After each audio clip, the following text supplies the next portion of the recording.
Hi everybody. Um, do I just jump into this? Okay. So hi everybody who is watching. Welcome to our panel discussion today on cross-movement solidarity and youth activism. I'm Aurora and I'm from the International Tibet Network and I'm going to be moderating today. So just a little bit of background on why we are choosing to do this panel discussion now. As everybody here probably already knows, tomorrow is October 1st, and it's the National Day of the People's Republic of China. So to many of us here, rather than this day being a reason to celebrate, we want to use it as an opportunity to shape public awareness and direct attention to the crimes against humanity, the human rights violations that are being committed by the PRC, right this instance. So many cities, many groups across the world are doing a global day of action, which I will refer to as a GDA from now on. And we have here today activists who are representing Tibetans, Uyghurs, Hong Kongers, and Taiwanese people. So and these groups and other groups as well, Southern Mongolians and Chinese dissidents. There are so many groups across the world that are staging actions tomorrow, and the Tibet Network has compiled some resources and links and a master list on these actions that we can share on our social media, or my colleague will share it in the comments section, I guess. So feel free to use the resources and reach out if you would like to connect to any group or any activist. So moving on, I'm going to be introducing our very important panelists here today. So we have Peng Xuan, Joey, Yangzong, and Babur, and I'm going to give a brief introduction to everybody. And then after that, we will have a section where I will give guiding questions, and our experts here will share on their experiences. And then finally, we will have a general Q&A with the audience. Okay, so I'll start by introducing Yang Zong. So Tenzin Yang Zong was born in Dharamsala, India, and grew up in Boston, Massachusetts. Yang Zong's passion for activism began at a young age with a special interest in political prisoner campaigns. So most recently, she served as the grassroots coordinator and previously a grassroots intern with SFT International. Yang Zong currently serves as an advocacy officer with the Tibetan Association of Boston, a community organization dedicated to the preservation of Tibetan language and culture through education and collaboration. Yang Zong, do you want to say hi? Hi, everyone. Thanks for joining us, and thanks for having us, Aurora and the network. Okay, thank you. So next we have Peng Xuan, who is, like me, Taiwanese. Peng Xuan started her journey in activism and social justice back in 2008 in her freshman year. She was introduced to the Tibet movement in 2013 in a student group to Dharamsala, India, the capital of the Tibetan Diaspora, and has been an active member. So she's now working for the National Democratic Institute in Taiwan and stands as the executive board member of Students for Free Tibet Taiwan and the vice chair of Amnesty Taiwan under her personal capacity. Peng Xuan, would you like to say hi? Oh, hi, I'm back. Yeah, hi, and sorry, I've got some network issue here because I'm in the 11 p.m. of Friday night, so I guess my internet is just it's just crowdy here, so sorry. I feel that very deeply. Okay, so moving on, we have Joey Su, who is a Hong Kongese American human rights activist. She is a member on the advisory board of the Athenae Institute and previously served as the policy advisor to Hong Kong Watch and advisor to the Interparliamentary Alliance on China, or IPAC. I think people are more familiar with that.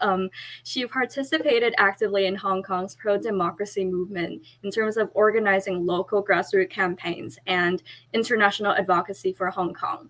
So her focus is on human rights in Hong Kong, East Turkestan, Tibet, and other regions in China. She also writes on US-China relations and Hong Kong politics. She has testified multiple times before the US Congress, Canadian Parliament on relevant issues, and spoken in the UK Parliament and United Nations. Joey, would you like to say hi?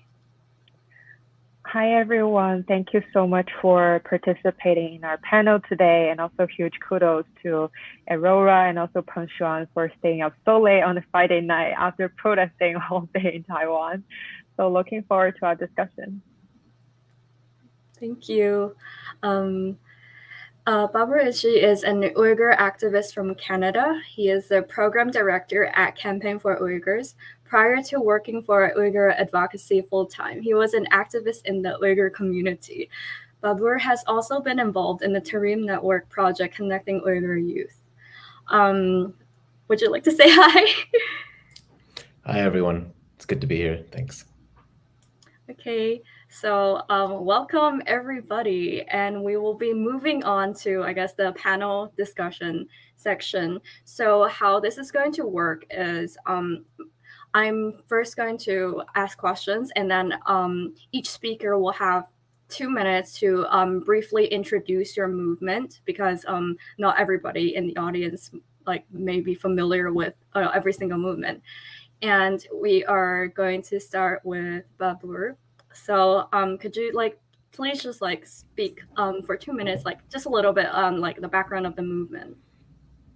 Sure, yeah. So I'm Uyghur, and right now what Uyghurs are facing is a genocide at the hands of the CCP. There are millions of Uyghurs who are locked up in concentration camps purely because of their ethnicity, their cultural identity, and their religion.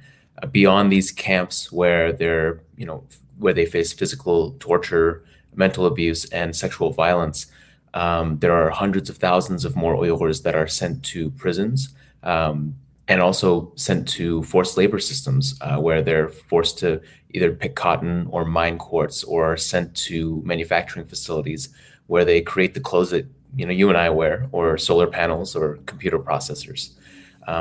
And even beyond this massive incarceration system and detention system, Uyghurs that live in East Turkestan, which is called Xinjiang Uyghur Autonomous Region by China, face an oppressive regime where they are constantly monitored through massive video surveillance and police networks. They're unable to practice their faith. Uyghurs are a Turkic group that is predominantly Muslim. And they're also just unable to communicate with the outside world. Having a beard, owning a Quran, going to the mosque, all these things are enough to get you sent to a concentration camp. So outside of this massive system that's designed to brainwash and erase the Uyghur identity, Uyghurs are essentially walking on eggshells to make sure that they're not being incarcerated, that they're not caught in this trap. And recently a UN report was released that essentially confirmed everything that we've been saying for the last few years about mass incarceration, retaliation against Uyghur activists, mass surveillance, all these things. And that's the situation that we are, trying to address to stop the Uyghur genocide and restore the ability for Uyghurs to have freedom and to be able to assert their own rights. And so that to that end, of course, Campaign for Uyghurs is working towards that with various Uyghur organizations, as well as cross-movement with Tibetans, Hong Kongers, Southern Mongolians. Thank you for that. So I guess looking at the state of the movement right now, what do you think are some of the greatest challenges and opportunities today in general in your movement, and also in regards to youth participation specifically in the movement? Sure, yeah. So I think that one of the challenges that we're facing is overall, in terms of direct advocacy, we seem to have lower participation in youth in the Uyghur diaspora. It's been hard to mobilize Uyghur youth fully. There are people who are very dedicated and very serious about it, but the majority prefer to stay behind the scenes. And I think a lot of that has to do with the fear of retaliation. So transnational repression is a serious threat to the Uyghur diaspora, and people are afraid to take action or be public or be visible just because they're worried that they'll be identified and their family back home will be punished for it. And so I think that's probably one of the greatest challenges is mobilizing the Uyghur diaspora while they face this threat of transnational repression that needs to be addressed. And in terms of youth specifically, what we're seeing instead, and I think this is amazing and very necessary, is in response to the threat to our culture and the threat of the extinction of our identity, Uyghur youth have just taken up the mantle here. Projects like the Tarim Network or various artists, various academics have been working not only to preserve our culture, but promote it and grow it outside in the diaspora. And I would say that it's thriving outside. And this is all because the CCP tried to eliminate it. We've recognized that threat and we're working very hard to make it into something that can survive outside of our homeland in the diaspora. Thank you. And I guess to follow up on that, do you think that there are larger challenges that are faced by the movement, by like these cross movement groups as a whole? So not just like Uyghur East Turkestan, but also like Tibetans, like in terms of like cross movement solidarity. Yeah, I don't want to speak for everyone for every movement, but I think that coming from the Uyghur perspective, our movement is still in its relative infancy, and we've been working towards, and I think that there definitely needs to be greater collaboration with other movements, and we're working towards that. I think a lot of young Uyghurs are especially doing this, but greater collaboration, and it's still a very decentralized system. I don't know if centralization is something that would help it, but having greater communication for events like this and even for example, Global Day of Action, I think those are really good examples that could be strengthened and continued moving forward. Thank you. I think I'll move on to Feng Xuan and to like really tie back in the theme today about youth activism in cross movement solidarity. I want to ask Feng Xuan, because you have a lot of experience in activism. What do you think? What is the age distribution that you can observe amongst the activists protesting the CCP's actions concerning Taiwan or Hong Kong or Tibet or any movement that you're familiar with?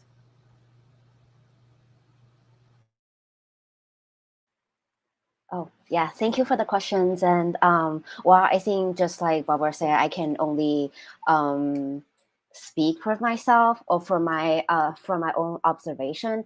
But I can see that at least in Asia, there's just quite a variety of types of participations in different movements and also in the cross movement solidarity. Like in Taiwan, of course, I do feel that we have like one of the best environment to really foster this cross movement supports, because like a lot of us we use Chinese. Anything that happens here can be directly communicated to the other side of the strait. It can be delivered to the China side and also to the overseas Chinese community. So it's very powerful. But of course, I think the different movements kind of like reveals like in a very unique way here in Taiwan, also in East Asia, I would say. For example, I think we have like in Taiwan, we have a really long history of having working on the Tibet movement. Tibetans have been in Taiwan since early 1990s.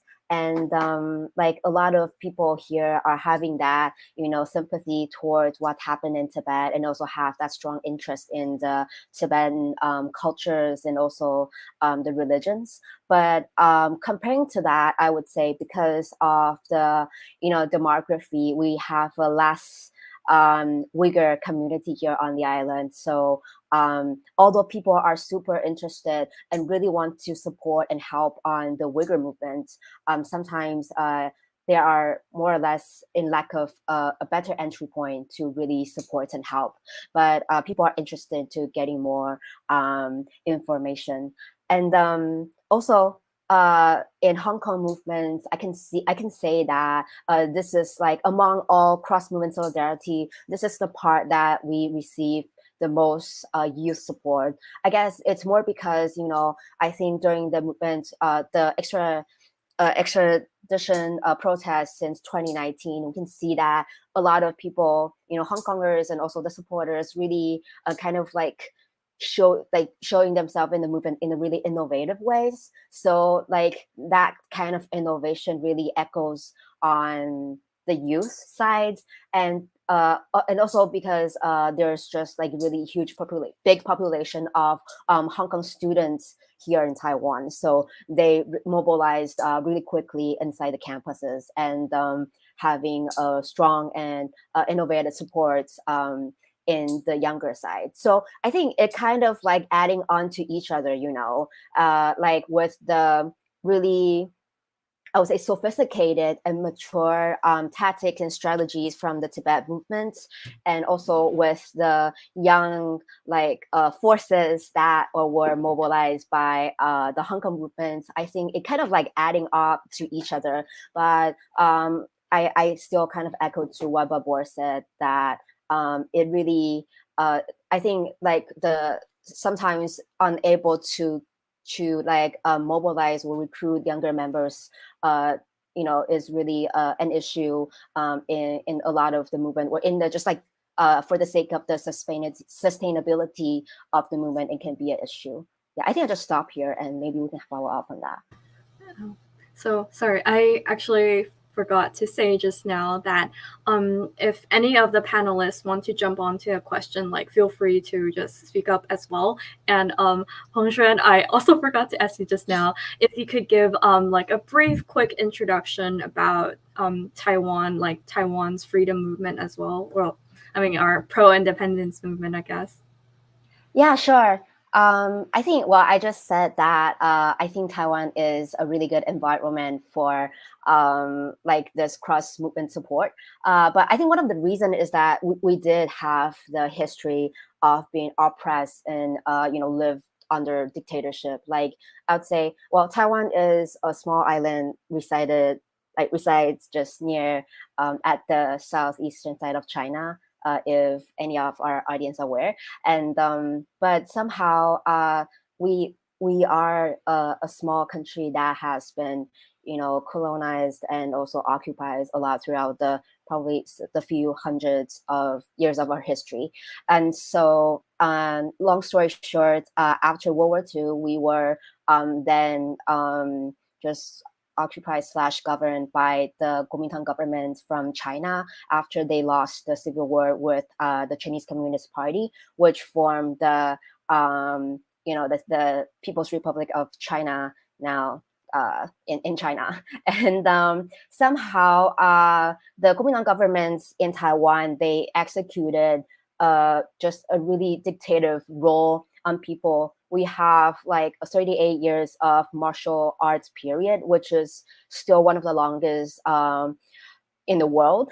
And we only started to getting through the process of democratization in early 1990s. So it's just around 30 years for us, you know, like tasting the fruits of democracy. But I think because people are still having the strong memory, you know, of that, we still have survivors from the oppressive rule. We have like victims of the dictatorship that is still alive, telling the stories. I think a lot of our stories, you know, even though there's a really different backgrounds, it kind of like it's like a supportive force to all the, you know, movements, Tibetans, the Uyghurs, the Hong Kongers, or sometimes the Chinese democratic movements that has been just struggling and working on fighting for their freedoms and democracy at the moment, because we've gone through that. And it just, we do, I think a lot of people here do want to serve as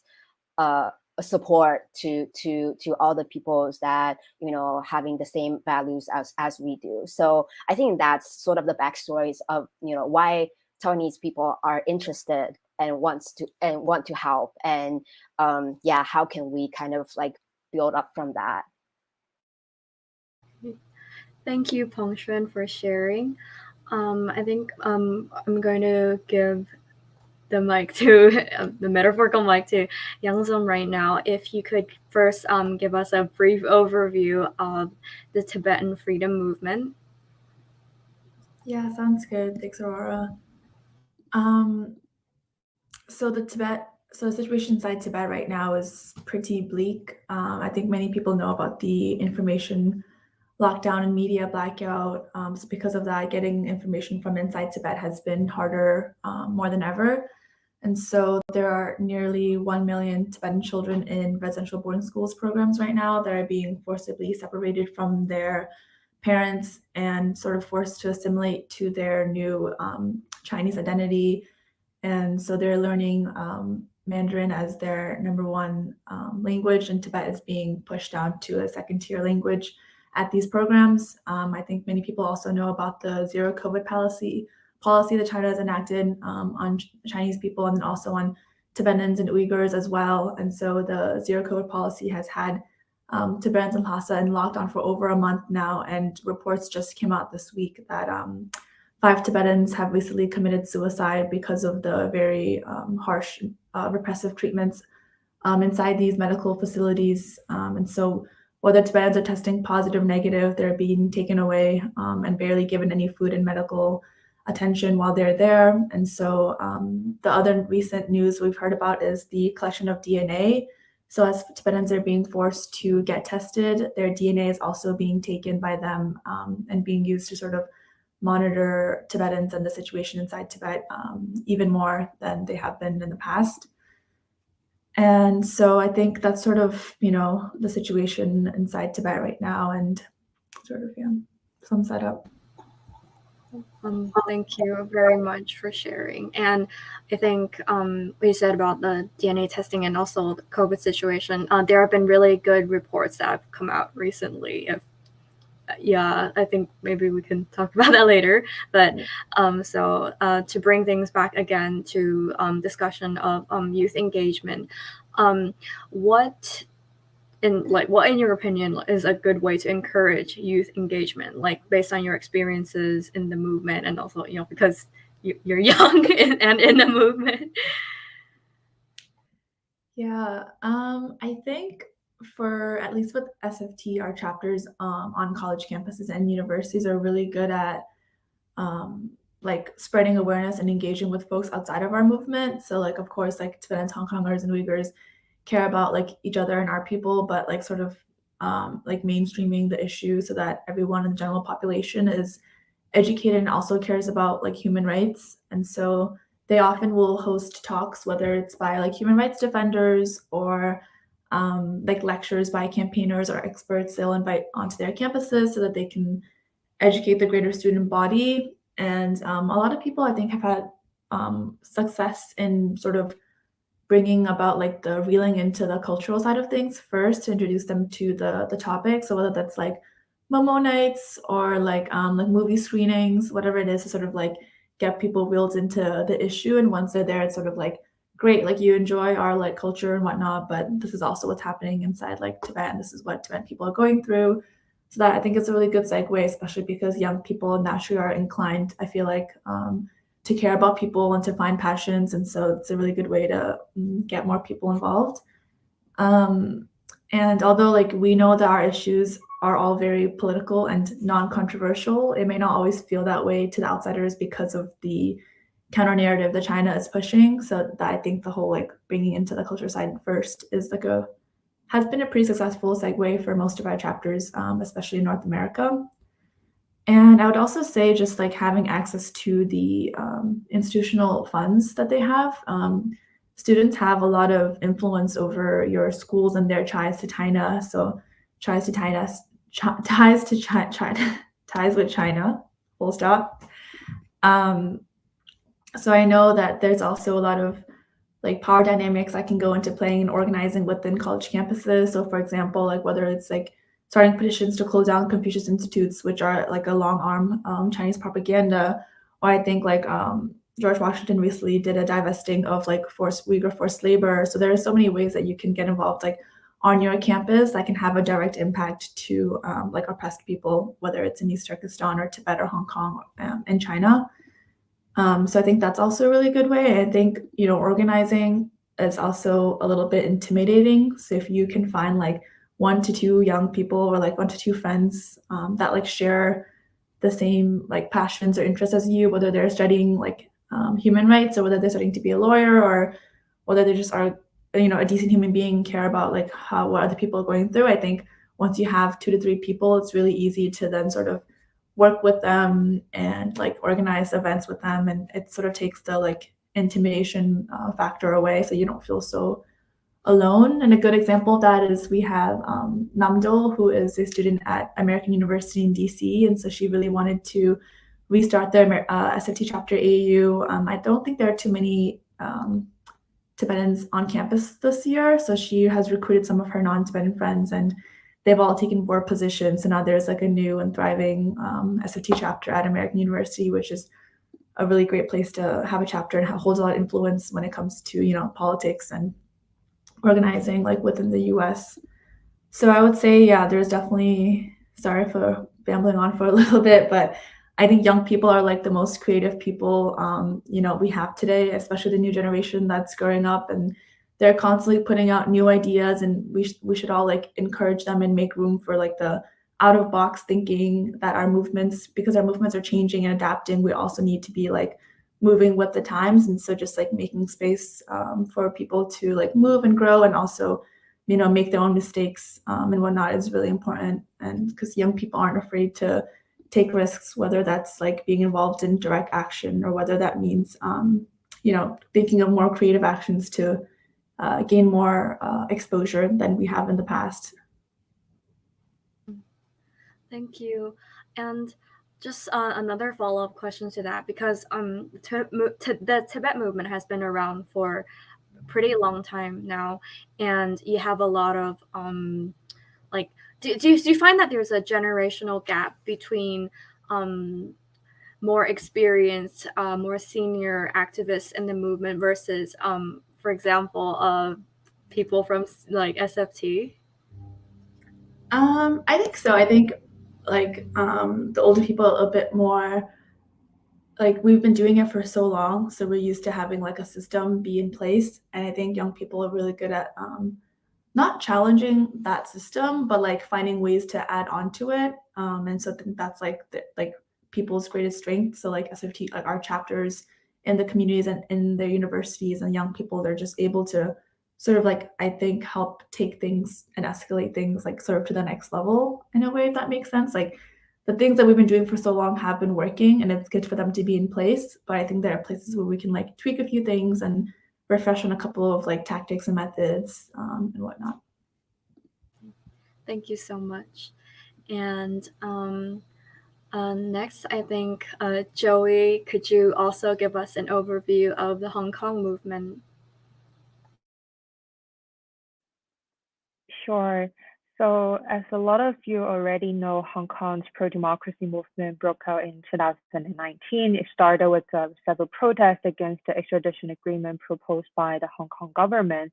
But then as the protests continue to grow larger and larger, we have witnessed very brutal and a severe police brutality, and also an overall crackdown against any kinds of protests, rallies, or any kinds of political gatherings.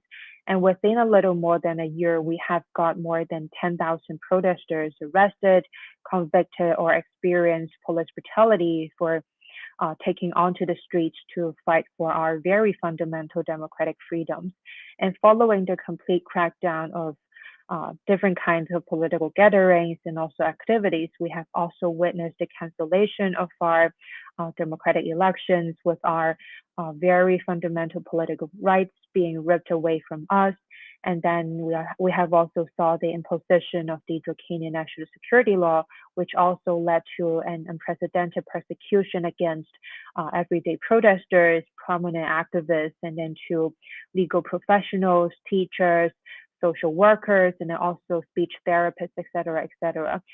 So basically, for every pro-democracy voices across the political spectrum, we are facing political persecution and then the risk of being persecuted in Hong Kong every single day. And then at this point, almost all of the prominent, outspoken pro-democracy figures have been arrested in Hong Kong, including our elected officials, including media mongols like Jimmy Lai himself. A lot of these outspoken pro-democracy figures have been unjustly detained for simply speaking out for Hong Kong, simply for speaking out for the protesters and then the younger generations in Hong Kong. And I would say not that Hong Kongers have lost our freedom of speech, assembly, and then press, but then a lot of Hong Kongers right now also live under the fear of persecution every single day. And then to escape the white terror in Hong Kong, a lot of us made the very difficult decision of leaving our family and friends and then leaving Hong Kong. So for right now, our diaspora struggle became a very huge part of our movement. But then we also know how the Chinese Communist Party's aggression looks like. With its aggression continues to grow beyond the borders of Hong Kong and then China, with their expanding United Front campaign and work. We are seeing that Beijing is extending its long arms to every corners of the international society. And then even in exile, we still see a lot of activists from Hong Kong or Tibet activists, Uyghur activists, or Taiwanese activists, or simply every activist who are fighting against the authoritarian regime in Beijing, facing daily threats under the CCP's transnational repression.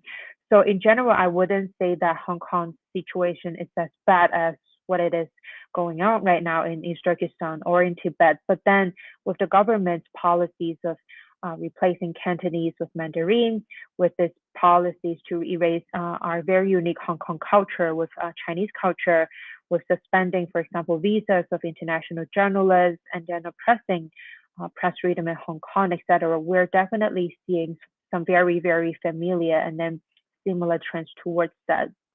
But then in general, ending this on a rather encouraging note, I would say that despite all these hardships, we're still seeing Hong Kongers, Tibetans, Uyghurs, and other individuals who have been campaigning on our behalf, still fighting very strongly overseas for our very fundamental freedoms. So yeah, that is a very brief overview of Hong Kong's democratic freedom struggle.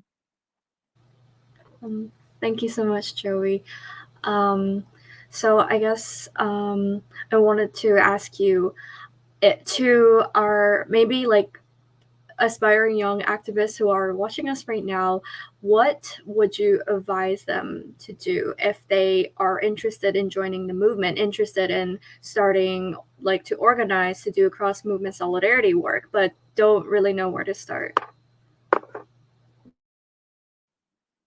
So I would say the first thing that you can always do very easily is try to stay up to date and also informed of campaigns going on within the different communities, because that way, not only that you would be able to identify active individuals and groups that you can reach out to, but then you will also be able to figure out each individual and then group's missions and also goals, and you would be able to tell which groups or individuals align with your goals the best.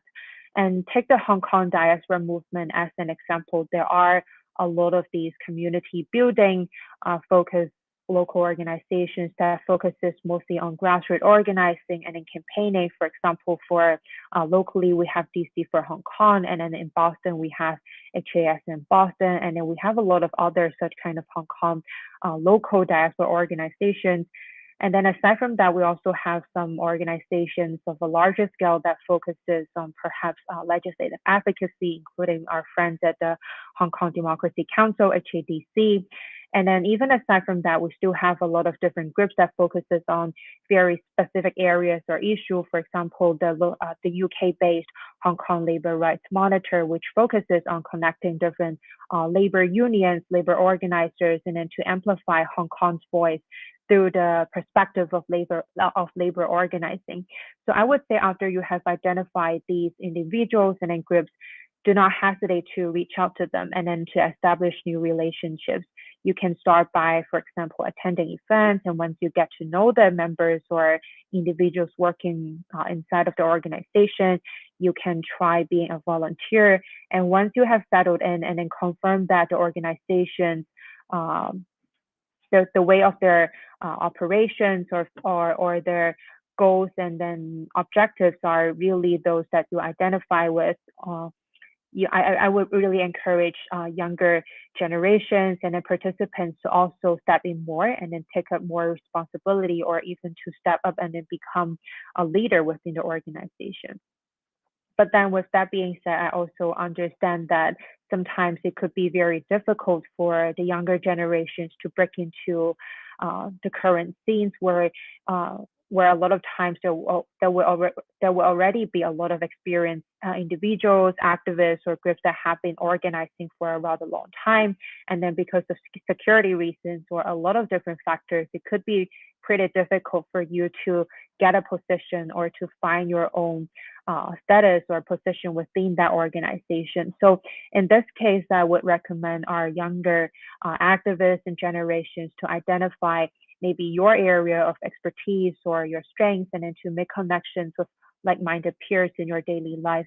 And that way you would be able to slowly form your own group or organization, and then to make use of your very unique advantages. So for example, again, taking the Hong Kong diaspora movement as an example, I have mentioned that there are a lot of local diaspora organizations who have been there since 2019. And I have heard a lot of students across the world telling me that it is a bit difficult for them to break into the scene because they don't have like such kind of experience or resources. But then the way that they did it is that they gathered a group of Hong Kong overseas students. They came together and then they formed this network called Students for Hong Kong, where they would be able to share resources, to amplify each other's voices. And then they would also be able to use their very unique advantages, including, for example, their access to campus spaces, to different professors or scholars, or their friends inside campuses. So I would say that is also a way which you can also form your own organizations and networks, and then to make use of your very unique advantages. And a lot of times I also hear people say that they are a bit afraid of like getting involved in a movement because they felt like there is a very high bar. You would be expected to be a full-time activist and dedicate all the resources, time, and money you have to be a part of the movement. And I would say that is definitely not true. And actually, from my perspective, I would actually encourage our younger generations to find our own paths and then to excel in your own areas, because I feel like as you navigate your own field or space, you get to meet so many new people who are not part of our movement, who are not part of our community, or even people who have never heard about the struggles in Hong Kong of the Tibetans, of the Uyghurs, or they have never heard about the freedom struggles in Taiwan before. So as you navigate your own space and then meet new people, you would be able to continue to raise awareness within a new community, a new network, and then eventually you would be able to turn these new friends into allies of our movement, or even part of our movement as well. And last but not least, I would also add that as younger activists, we would of course have to soak in the advice, suggestions, and also experiences shared by the more seasoned activists or individuals, but then never let anyone decide for you like what you should be doing or what you should not be doing, and never let anyone decide for you and tell you what is right and what is wrong, because we are the younger generation. There is a lot of time for us to experience new things, to experience new ideas. There is a lot of time and then chances for us to make mistakes and then learn from those mistakes. And also never let anyone tell you because you are young, you are too young, you would not be able to achieve great things. Because you are inexperienced, you would not be able to run a successful campaign, because simply take our No Beijing 2022 campaign last year as an example. We saw so many new faces stepping in from different communities. We saw so many young people taking on the stage, participating in very courageous direct actions. We saw young people organizing so many protest rallies in different cities on Global Day of Actions, etc. And then at the end, we managed to get so many countries to commit to a diplomatic boycott, and we managed to make so many headlines on different international media outlets. So I would say, as young activists, be brave enough to reach out, make new connections, start your own thing, and then don't be afraid of making mistakes, and just learn from those mistakes, and then to become a better ally, become a better activist for our movement. Thank you so much, Joey. That was so beautifully and powerfully put. I think since we have a bit of time, I just wanted to ask all 4 panelists, and feel free to jump on if you want to, just unmute. If in your experience, have you could you identify any gaps that you see now in your your work in bringing together movements, so cross-movement solidarity work, if there's anything that you think could be done better, or that any activists who want to, I guess, bridge different communities in their own locals, their cities, what they can do? And anybody, if you would like to jump on. I can start maybe. I would say, first of all, I think we have been doing a very good job. We have been organizing in a joint effort on so many very successful campaigns, including the No Beijing 2022 campaign that I have talked about, and then also on a lot of the other broader issues around China, around cross-movement solidarity. But then definitely there could be a lot more regular communication or exchange between different cross-movement communities, because in the past we have been organizing different campaigns or have been amplifying each other's voices on some more ad hoc issues. Whenever there is an issue that popped up, we would gather together and then to strategize, to plan for different protest activities, etc. But then in the future, I guess this is also something that we are actively working on, where we want to be able to establish the bridge of more frequent, regular communication that will allow us to initiate more campaigns instead of reacting to maybe actions taken by the Chinese Communist Party against our people. So yeah. Yeah, I can echo Joey's comments, and also I think a lot of the cross-movement work has been very organic and natural, especially in the cities of people working together. So I think it's also good not to force or push upon groups to work together. I think that kind of stuff works better when people choose to get together, whether it's for a campaign or whether it's over an event where they all met at, something like that.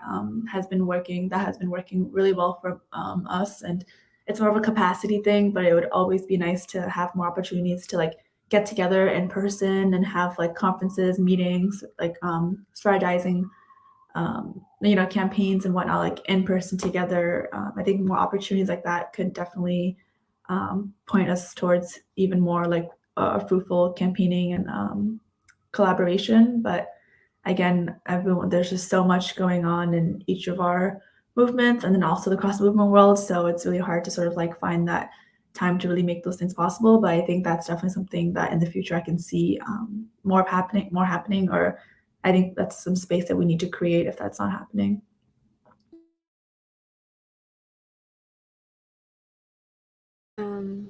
Thank you, Joey and Youngzom. Pongshu and Babu, would you like to jump on as well, or if no pressure, we can. Oh yeah, no problem. I can. So I think I totally agree with what Joey and Youngzom just said, and also I think I'd just like to add on 2 points. First of all, I think for the sake of movement developments and just the life cycle of the movements, I think the cross-movement solidarity, it actually add on a really I would say a really important layer to, kind of having all of us supporting each other, as for the development of the movements. You can see that, all the different movements, just like all of them just shared, the Hong Kong movement, the Uyghur movement, the Tibetan movement, or the Southern Mongolian movements.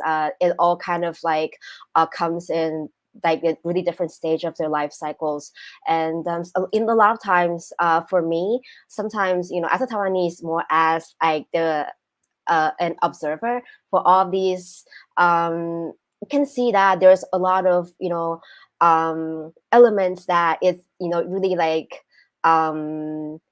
supportive to each other. Like can see that for the 60 years of the movements for Tibetans, there's actually a lot of things regarding the solidarity, regarding collaboration within different political views, or from in different places, that can really add on to maybe the Uyghur movement as well as the Hong Kong movement.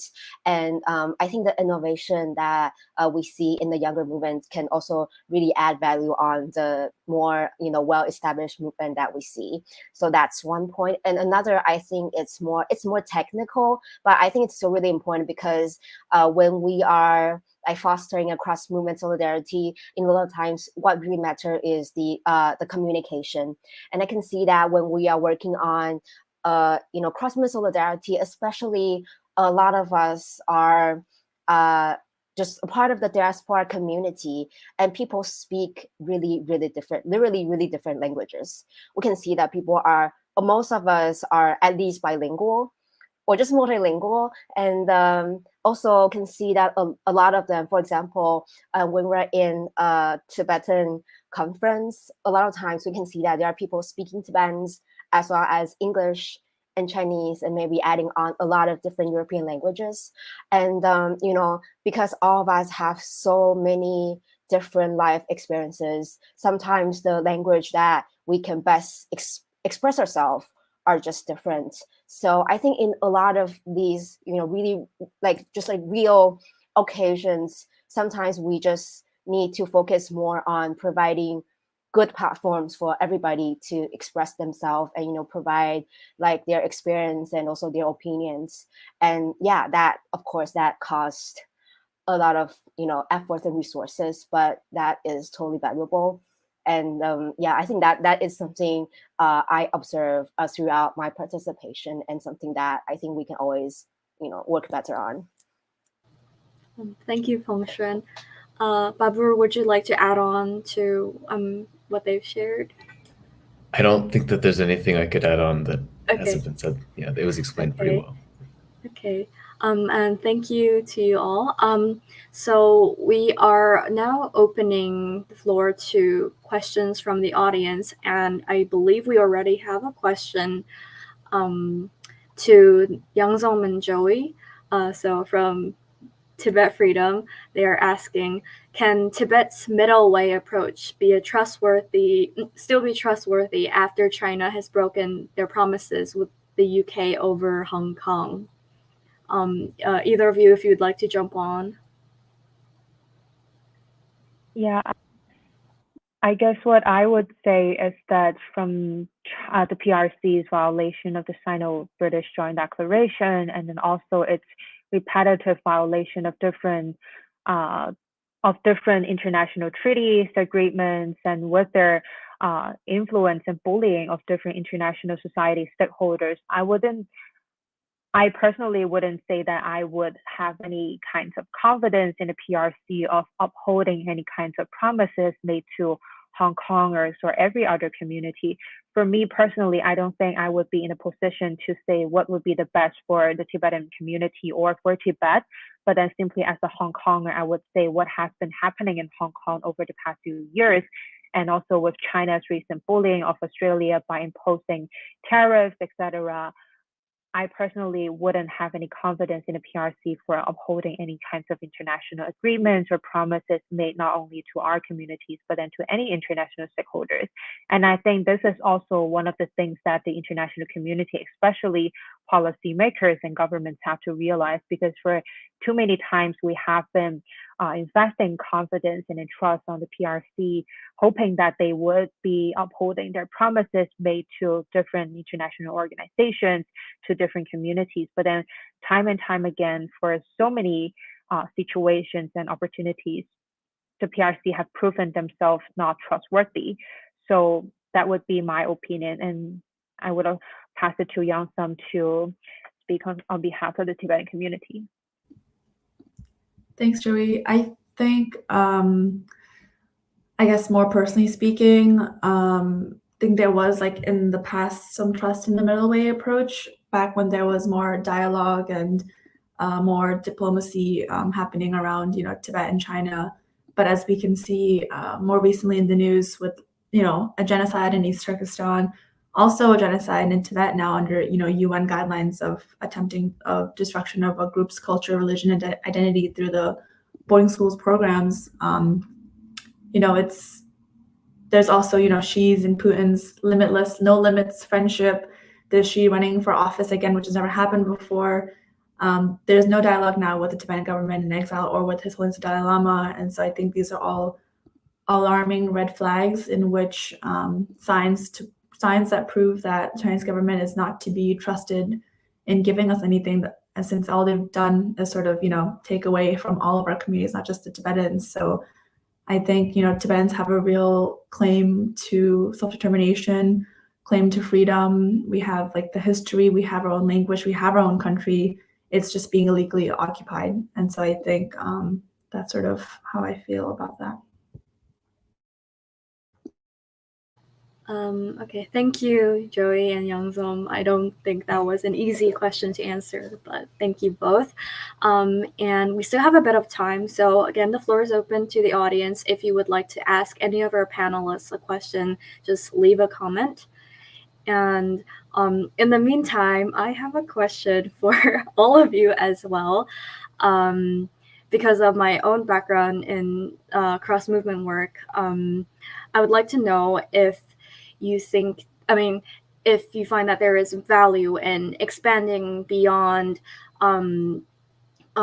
movements or groups that are directly influenced by the Chinese government, the CCP. If they're like, for example, if you've attempted to or have successfully reached out and connected with, say, like Milk Tea Alliance activists or the Ukrainian diaspora in your cities.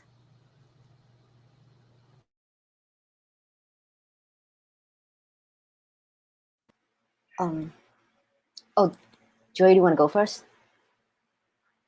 Yeah. Okay. No, I was about to call on you and Yang Sum to talk about the Tibetan success in connecting the Tibetan community with the climate change activists and everything. So please go on.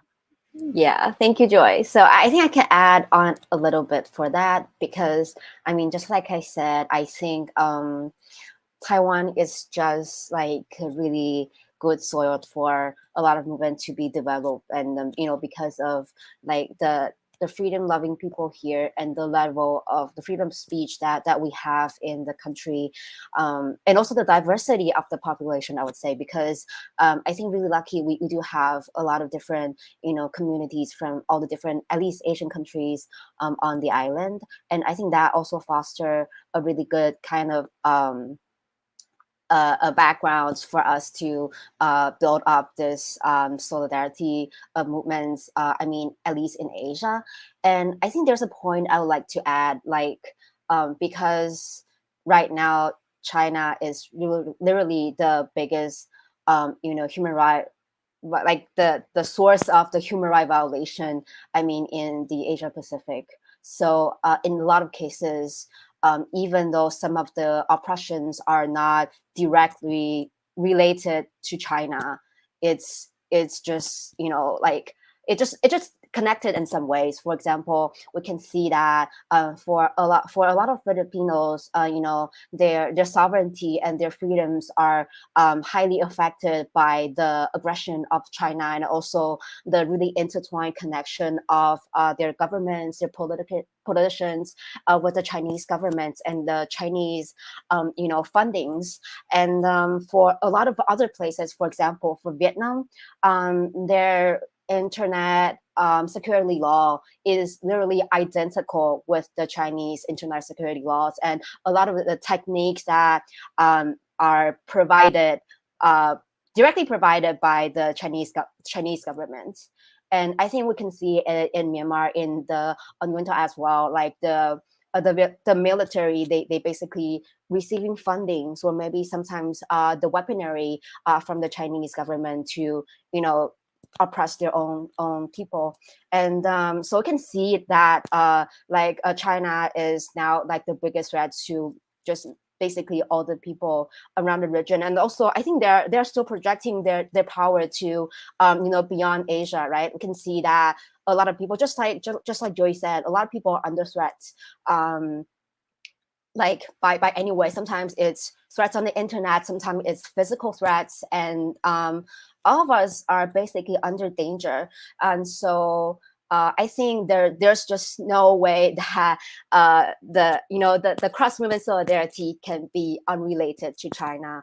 And even we put a step backwards, if we are, because we are not working on these movements based on nationalism, right? So it wouldn't just be constrained within one or just a few nations, or just one or a few regions. So I think if it's based on values, there's just it's simple for us to having that sympathy to people, and also like having that sympathy towards the oppressed community. I think there's a saying that if there's someone unfree in the world, then none of us are free. So I think that's like a value shared by all of us, right? So I believe for a lot of the young activists, we do share the similar thoughts. So yeah, I would just say that across-movement solidarity is always encouraged. Thank you, Peng Xuan. We don't have that much time left, so I'm going to take one more question from the audience. So this is to Peng Xuan, and they're asking, how could Taiwan transform from a KMT-controlled government to a functioning democracy? What were the key factors that led to this development? So in the interest of time, maybe you could just talk about this very briefly. Thank you. Yeah, thank you. And shout out to Chinzen. Thank you for the questions. I think really quickly, I think that one of the biggest factor is because we do have, although we're under huge oppression, we did have regular elections happening.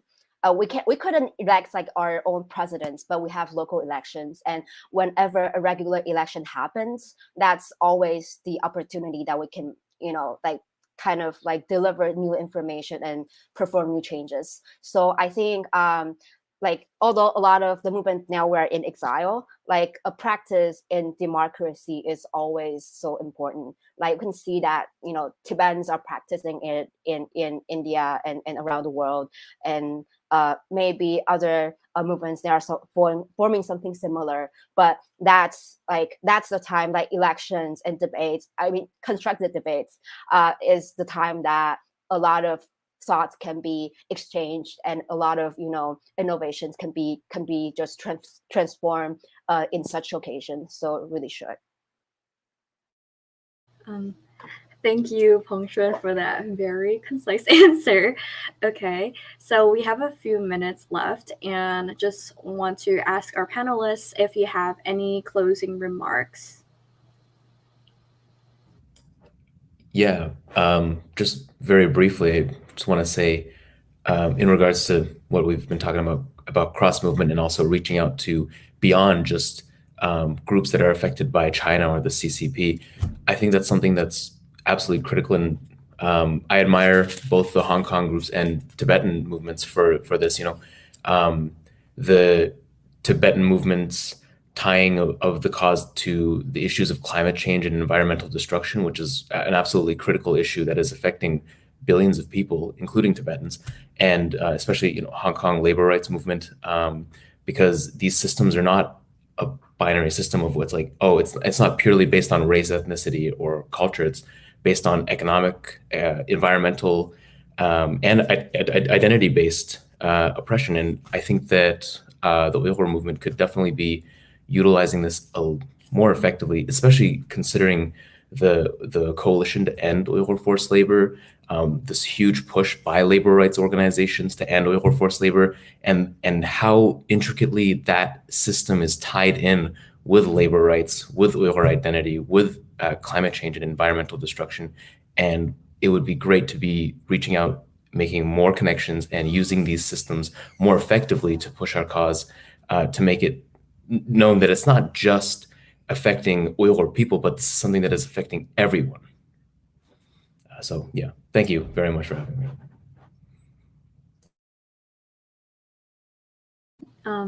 Any other closing remarks? Yeah, I can add on to Babar's as well. Just on the topic of climate change as well, I just wanted to mention that I think China likes to push out the narrative that they really care about climate change and that that's like the one thing that they're quite progressive on. But I think we all know in reality that's quite the opposite, especially when it comes to, you know, the Tibet climate crisis. If they really cared about climate change, they're not really doing anything about the fact that, you know, Tibet is warming 3 times faster than the rest of the earth.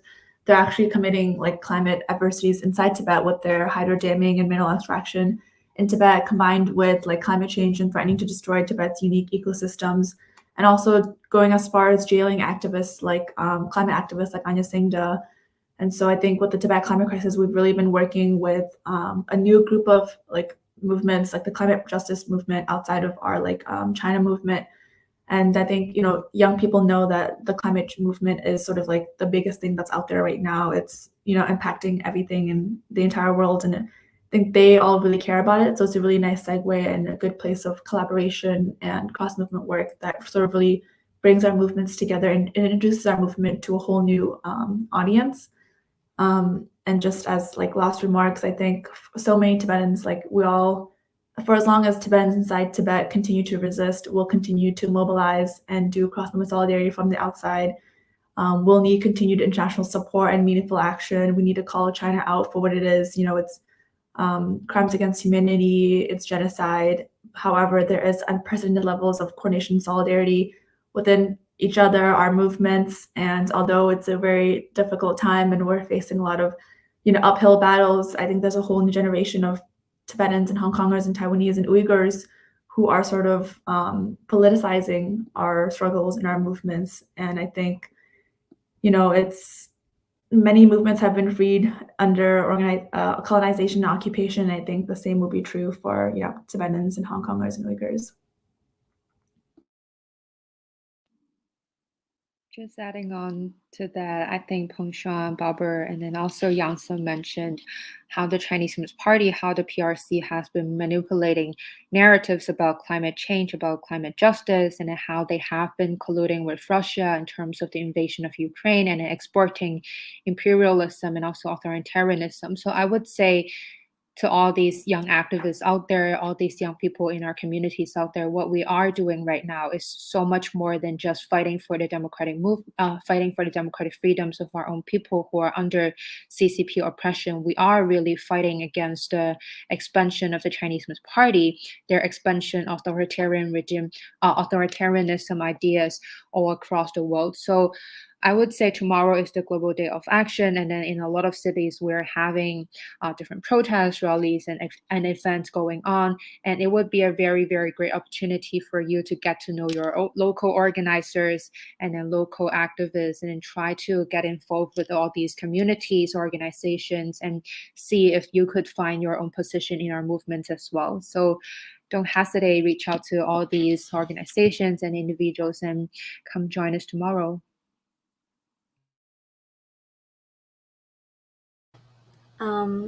Thank you so much. Thank you to all 4 of our panelists who have very kindly joined us here today. And thank you so much for your work. I think we've had a really fruitful, very productive conversation, and I've lots to take away, I guess. So once again, to remind our audience, tomorrow is October 1st, and there is going to be GDA action all over the world in so many cities. So if you want to know more about if there's like anything going on locally, you can contact Tibet Network or check out our social media. We have resources ready. And if there aren't any existing rallies or protests, we gotta start somewhere, right? So again, reach out to us if you want. We have the resources. And thank you to our audience today as well for joining us for this very, very important conversation. So I think that about wraps up our panel discussion today. Thank you, everybody. Thank you, everyone. Thanks, everyone. See you at GDA. Thank you. Thanks, everyone. Bye.